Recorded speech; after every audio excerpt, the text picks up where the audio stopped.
Bah, on va retourner à Andy tout de suite. C'est une bonne nouvelle au moins là, que ce conducteur ait pu s'en tirer de cette embardée spectaculaire dans l'est de Montréal. Il a quand même fallu 2 heures aux équipes d'urgence pour le tirer de là.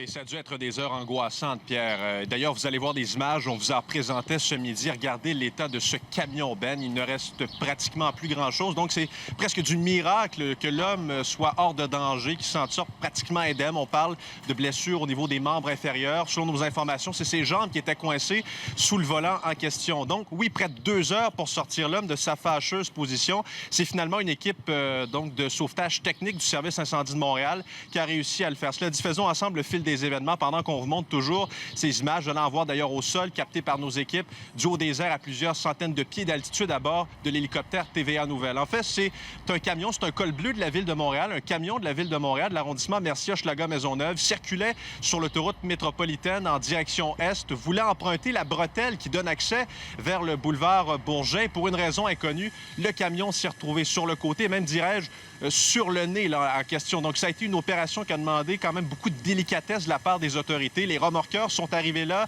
Il y avait plusieurs débris à ramasser au sol. Il y a enquête du service de police de la Ville de Montréal pour tenter de comprendre ce qui s'est passé parce que c'est arrivé sur le territoire du SPVM. Ajouté à ça, il y a un enquêteur de la CNESST qui se déplacera sur les lieux demain, m'indique-t-on, parce qu'il s'agit d'un accident de travail. Ça implique un employé de la Ville de Montréal.